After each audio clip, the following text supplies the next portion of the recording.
श्रावण मास के अंतिम सोमवार को शिव भक्तों ने विशेष श्रद्धा और भक्ति के साथ भोलेनाथ का गोपी रूप में अलौकिक श्रृंगार दर्शन किए। मंदिर प्रांगण में भक्तों की भीड़ उमड़ी रही। शिवलिंगों को फूलों, वस्त्रों और आभूषणों से सजाया गया। दूध, घी, शहद, पंचामृत और मिष्ठानों से भगवान को भोग लगाए गए। भक्तों ने भजन कीर्तन करते हुए अपनी मनोकामनाएं शिव चरणों में समर्पित की और आशीर्वाद प्राप्त किए। सावन के अंतिम सोमवार पर यह आयोजन अत्यंत भव्य और भावपूर्ण रहा। देखिए वृंदावन से हमारे सहयोगी मुकेश पाठक की यह खास रिपोर्ट।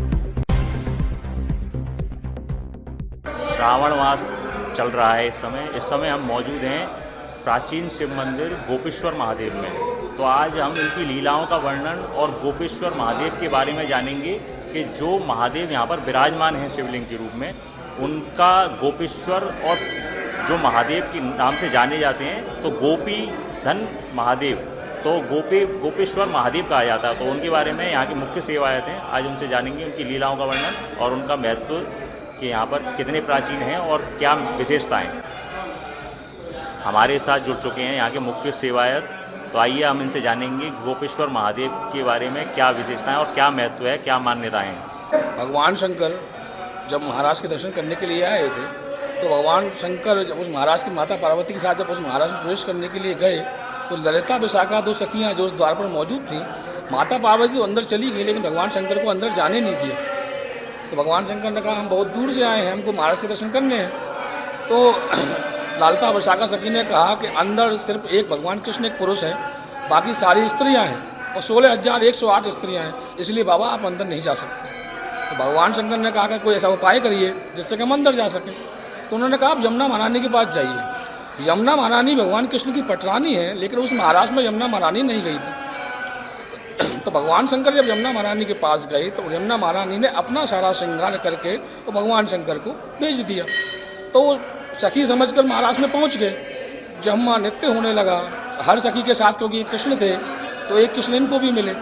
जब रास होने लगा तो भगवान कृष्ण पहचान गए, क्योंकि भगवान कृष्ण की ताल से भगवान की ताल मिल रही थी। तो भगवान कृष्ण ये बोले कि इस 3 लोक 14 भवन में सिवाय भगवान शंकर के दूसरा कोई नहीं जो मेरी ताल से ताल मिला सके। तो वो भगवान बोले ये अपने आप को प्रकट नहीं कर रहे हैं, ये होना हो भगवान शंकर है, लेकिन अगर ये प्रकट नहीं कर रहे हैं तो कोई बात नहीं। तो हमारे कृष्ण तो छलिया हैं ही। उन्होंने बंसी निकाली और बजाना शुरू कर दिया।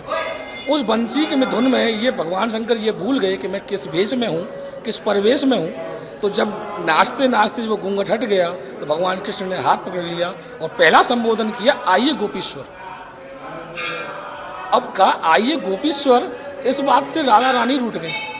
तब सखियों की हेड में, मालकिन में, और आपने एक नई सखी को देखते ही गोपियों का ईश्वर बना दिया। जाइए मैं आपसे बात नहीं करती। यमुना पल्ली पार चली गई हैं, रोने से मान सरोवर बना, आज भी विद्यमान है।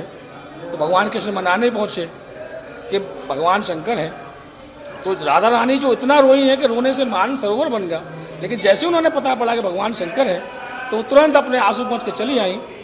एक श्लोक है उसका मैं आपको हिंदी में बताता हूँ कि जिस प्रकार नदियों में गंगा जी सर्वश्रेष्ठ हैं, नदियाँ तो हमारे भारत में बहुत हैं, लेकिन जिस प्रकार नदियों में गंगा जी सर्वश्रेष्ठ हैं उसी प्रकार वैष्णवों में भगवान शंकर परम वैष्णव हैं, इनसे बड़ा वैष्णव कोई नहीं।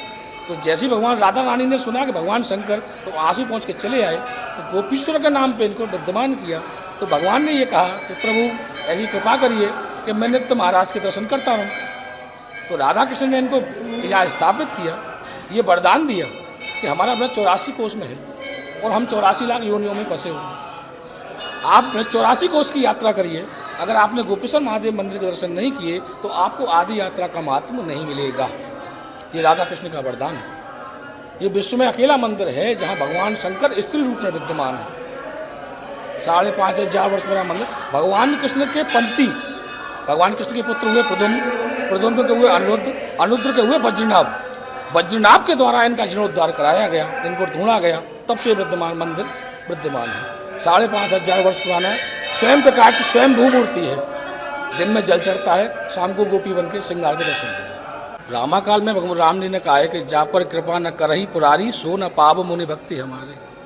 तो राम की कृपा भी भगवान शिव के बिना नहीं है, भगवान कृष्ण की कृपा भी। ब्रजवासी एक आप माने तो वृंदावन के कोतवाल के तौर पर मौजूद हैं, जिस पर गोपेश्वर बाबा की कृपा ना हो तो भगवान बिहारी जी है, राधा कृष्ण की ये कभी भक्ति प्राप्त नहीं कर सकता। राम की भक्ति, कृष्ण की भक्ति अगर चाहिए तो वो भगवान शंकर से होकर ही जाएगी। तो ब्रजवासी अच्छी तरह से जानते हैं कि भगवान शंकर परम प्रिय हैं भगवान कृष्ण को, भगवान राम को, ऐसे ही प्रभु को उनको ये प्रिय है। तो इनकी भक्ति करे बिना आप ये चाहें कि मुझे श्री हरि की भक्ति प्रदान हो जाए तो कैसे कभी नहीं हो सकता, क्योंकि भगवान शंकर से बड़ा परम वैष्णव कोई नहीं है। तो इस तरह आपने देखा हमारे संग जुड़े थे यहाँ के मुख्य सेवायत मोनू गोस्वामी जी। तो इन्होंने आज गोपेश्वर महादेव के बारे में, उनकी लीलाओं का वर्णन और यहाँ शिवलिंग के रूप में जो गोपी रूप में विराजमान है उनके बारे में पूरा वर्णन बताया। और यहाँ पर जो श्रद्धालु आते हैं, जो भी ब्रजवासी आते हैं, उनको किस तरह कृपा प्राप्त होती है वो भी इन्होंने बताया। तो आगे हमसे आप जुड़े रहिए अन्य खबरों के लिए। मैं मुकेश पाठक, नव भारत रिपोर्ट से।